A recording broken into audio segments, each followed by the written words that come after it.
اس طریقے سے ہماری جو سوچ ہے, جو ہمارا ذہنیت ہے, ایک طریقے سے ایک خاص طریقے سے اس کو مولڈ کیا گیا ہے. اور آج شاید یہ جائز طور پر کہا جاتا ہے کہ جس طریقے سے کام پاکستانی سوچتا ہے وہ ایک سوچ غلط ہے. اس سوچ کو, اس ذہنیت کو تبدیل کرنے کی ضرورت ہے. ہمارا جو ذہنیت ہے, جو ہمارا سوچ ہے, وہ اس طریقے سے مولڈ کی گئی ہے, شاید نصاب کے ذریعے, شاید پروپیگنڈا کے ذریعے, شاید ایک سوچی سمجھی ریاستی پالیسی کے ذریعے, کہ آج ہمارے نوجوان جنہوں نے اس ملک کا ایک سمت کا تعین کرنا ہے, ان کو پہلے اپنی سمت ٹھیک کرنی ہے. یہ کتنا بڑا پرابلم ہے. میں سمجھتی ہوں نوجوان سے پوچھیں کہ ان کو اس چیز کا احساس بھی ہے کہ انہیں چلایا گیا ہے اور وہ اس کے ذمہ دار ہم ہیں جو ان سے پہلے ایک ذمہ دار پوزیشنز میں رہے ہیں. اور خالد صاحب خاص طور سے کیونکہ ایڈمنسٹریشن کا حصہ رہے ہیں, ہی وڈ نو کہ 60 سال کے عرصے میں 63-64 سال ہو چکے ہیں. ہمارا جو کریکولم ہے اس میں باقاعدہ دشمن بنائے گئے ہیں, ہمیں پڑھایا گیا ہے کہ فلان دشمن ہے. یہ نہیں بتایا جاتا کہ بھوک دشمن ہے, بے روزگاری دشمن ہے, غیر منصفانہ نظام دشمن ہے, جب عورت اور مرد کے درمیان برابری نہیں ہوتی وہ بھی ایک, میں سمجھتی ہوں معاشرے میں ایک بیماری ہے. یہ سارے مسائل جو ہیں ان کو نہیں پڑھایا جاتا. پڑھایا یہ جاتا ہے کہ وہ جو بنیا ہے جس کو ہم 63 سال پہلے چھوڑ چکے, الگ ہو چکے, بہت قربانیاں دی, وہ ابھی تک ہمارا دشمن ہے. حالانکہ ان کو کوئی تکلیف نہیں ہے ہم سے, وہ اپنا کام کر رہے ہیں. جتنے پی ایچ ڈیز ہندوستان میں اس وقت پیدا ہوتے ہیں اور جو ان کی اکنامک گروتھ ریٹ ہے, ہم اس وقت شاید 2.4% پر چل رہے ہیں, اور ہماری جو پاپولیشن گروتھ ریٹ ہے وہ اس سے بڑی, وہ زیادہ ہے. دیٹ مینز ہم منفی گروتھ ریٹ. صاحب یہ بتائیے, جو بات ہو رہی ہے کہ جو جس طریقے سے ہم سارے سوچتے ہیں, آپ نے بھی طالب علمی میں وہی نصاب پڑھا, میں نے بھی پڑھا, ہم سب نے شاید وہ پڑھا, ٹھیک ہے. اس کے بعد اب آپ وکیل بن گئے ہیں, آپ تعلیم مکمل. اب جب آپ دیکھتے ہیں, سوچتے ہیں کہ مجھے کیا پڑھایا گیا, میری کیا ذہنیت تھی, اور اگر اب آپ نے ذہن اپنا تبدیل کرنا ہے تو آپ نے ان تمام چیزوں کو ان لرن کرنا ہے. As somebody who's just gone through this experience, آپ کا کیا اس پہ کیا پوائنٹ آف ویو ہے؟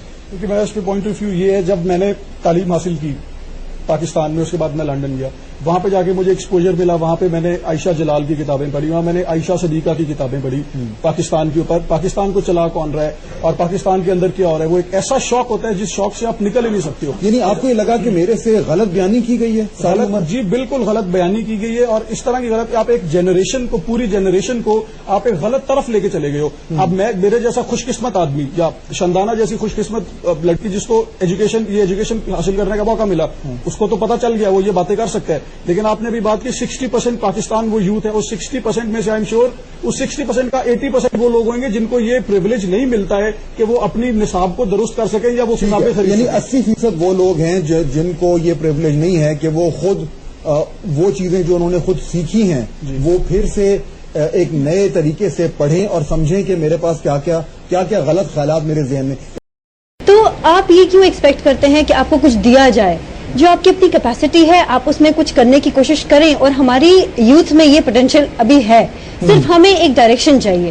ان کی جو انرجیز ہیں ان کو ہم نے ایک طرف چینلائز کرنا ہے. جی میرا مسئلہ یہ ہے کہ دیکھیں ڈائریکشن آپ کو کیا پلیٹ میں ملے گی؟ جی نہیں جی, یہ یوتھ دے گی نا جی, ساری کاٹ کے کھائیں گے. جی بالکل یوتھ دے گی نا جی. But see this is like you are trying to go to a shopping mall and buying looking for direction on sale. It doesn't work like that. جو آپ بات کر رہی ہیں نا, جب مطلب آپ کا کافی ایک پروفاؤنڈ انڈرسٹینڈنگ ہے, لیکن پھر بیچ میں جا کر وہ بات کہیں رہ جاتی ہے.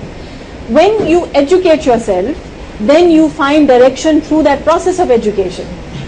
اگر آپ ڈسکریمنیٹ ہی نہیں کر سکتے between what is reality and what are your aspirations, تو پھر آپ ڈائریکشن نہیں ڈھونڈ سکتے اور نہ ہی آپ کو کوئی ڈائریکشن دے سکتا ہے جب ہماری کلیئرٹی ہی نہیں ہے. جی وہی بات ہے نا کہ یو نیڈ ٹو انسٹیگیٹ نا, آپ اپنا تو پہلے تھاٹ پروسیس اتنا وہ کریں کہ آپ خود سوچنے کے قابل تو ہوں. یہاں زیادہ تر یوتھ ہماری سوچنے کے قابل زیادہ نہیں, لیکن ان کو سوچنے کے قابل بنایا ہی نہیں گیا نا. It's not individual issues here, this is a social phenomenon جس میں آپ کو آپ کا جو نظام تعلیم ہے اس میں کیا سوال پوچھنے کی گنجائش ہوتی ہے؟ سوال ہی نہیں پیدا ہوتا. And I am not talking about